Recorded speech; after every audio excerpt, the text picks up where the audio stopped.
अच्छा, मुझे और स्टोरी याद आ गई अचानक। Yes yes yes. 2003 में, उन दिनों टीटीसी दो भागों में होता था, टीटीसी वन और टीटीसी टू। तो टीटीसी वन पहली बार और आखिरी बार ऋषिकेश में हुआ। तो मुझको जाना था, फरवरी का महीना था, फरवरी 2003 में। और यूपी में इलेक्शन होके चुके थे, जस्ट इलेक्शन का रिजल्ट आया था। मैंने अपने सेक्रेटरी से अनुरोध किया कि मुझको जाना है। तो 15 डेज का था, मैंने 16 डेज की एप्लीकेशन दी।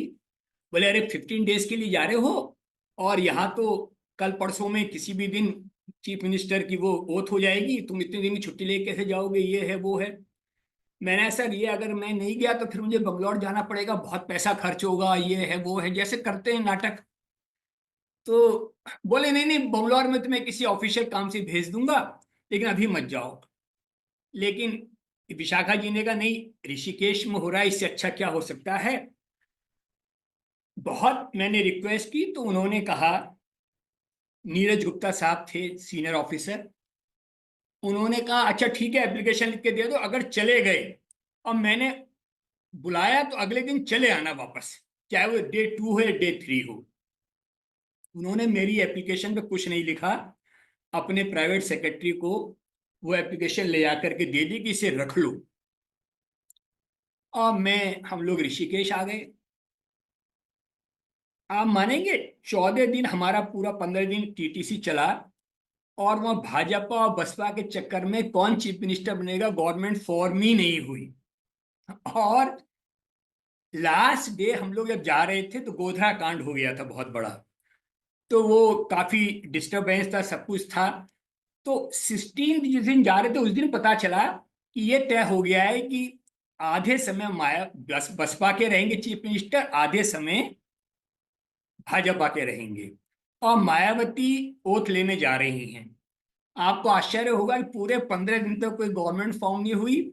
मैं जब पहुंचा तो सेक्रेटरी ने कहा अपने पीओ को बुला करके कि इनकी एप्लीकेशन लाओ, और वो फाड़ के फेंक दी। कहा कि तुम्हारी छुट्टी सैंक्शन की कोई जरूरत ही नहीं, क्योंकि तुम ऑफिशियली थे ही नहीं, कोई गवर्नमेंट फॉर्म नहीं हुई। जब मैं गया तब गवर्नमेंट फॉर्म हुई, तब ये हुआ। तो एक बड़ा मिरेकिल था ना यहाँ, कि 15 दिन 16 दिन बिना छुट्टी अवेल किए, बिना किसी को करे, मैं टीटीसी वन करके आया। तो उसके बाद टीटीसी वन कभी ऋषिकेश में हुआ ही नहीं। That was the first and the last TTC one phase. तो ऐसी ऐसी घटनाएं हो जाती हैं। तो वही मैं कहता हूँ ना, जब कोई कार्य करने के लिए आप शिद्दत से जुड़ जाते हैं, और वो इंटेंशन आपकी जो है बड़ी प्योर होती है, तो कहते हैं ना कि कायनात की सारी शक्तियां, नेचर की सारी पावर्स आपको सपोर्ट करने के लिए जुट जाती हैं।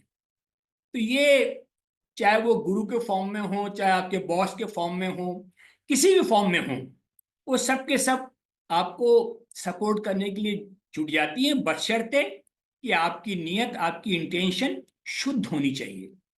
ये एक बहुत बड़ी इंटरेस्टिंग घटना थी। और मुझे आज भी, मैं शेयर करता हूँ लोगों से तो बड़ा आश्चर्य होता है, मुझे खुद आश्चर्य होता है कि ऐसे कैसे हुआ था। अब मैं नहीं कल्पना कर सकता कि आज के जमाने में ऐसा हो सकता होगा, नहीं होगा। अद्भुत अद्भुत कहानी।